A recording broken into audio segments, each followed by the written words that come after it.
Bədən üzvləri. İnsan bədəni 3 hissədən ibarətdir. Baş, gövdə, yəni bədən, ətraflar, yəni qollar və ayaqlar. Hər bir hissədə müxtəlif bədən üzvləri, orqanlar var. Orqanlar iki cür olur. Daxili orqanlar, xarici orqanlar.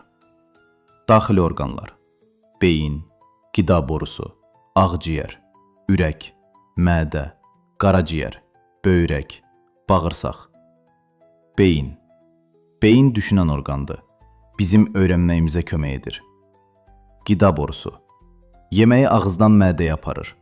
Udduğumuz yeməklər buradan keçərək mədəyə düşür. Ağciyər.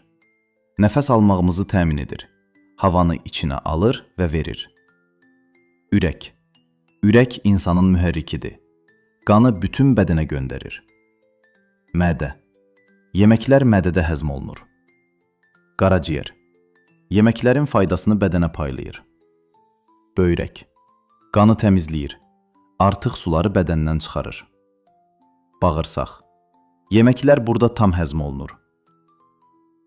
Videoların davamlı olması üçün abunə olmağı, videoları bəyənməyi və şərh yazmağı unutmayın.